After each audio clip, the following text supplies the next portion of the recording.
বিসমিল্লাহির রহমানির রহিম। প্রিয় দেশবাসী, ত্রয়োদশ জাতীয় সংসদ নির্বাচনকে সামনে রেখেই দ্রুত ইলেকশন অ্যাপ চালুর নির্দেশ দিয়েছেন অন্তর্বর্তীকালীন সরকারের প্রধান উপদেষ্টা ডক্টর মোহাম্মদ ইউনূস।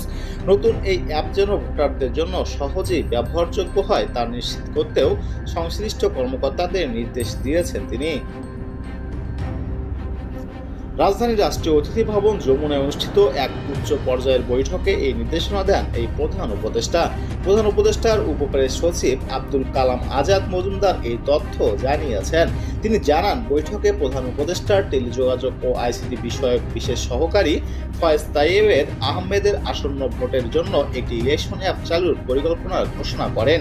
অ্যাপটিতে ফেব্রুয়ারি নির্বাচনের প্রার্থীদের তথ্য, ভোট কেন্দ্র সম্পর্কিত আপডেট এবং অভিযোগ দায়েরের জন্য ইন্টারঅ্যাক্টিভ ফিচার সহ সব ধরনের প্রয়োজনীয় সব তথ্য থাকবে। ফায়েজ তাইয়েবের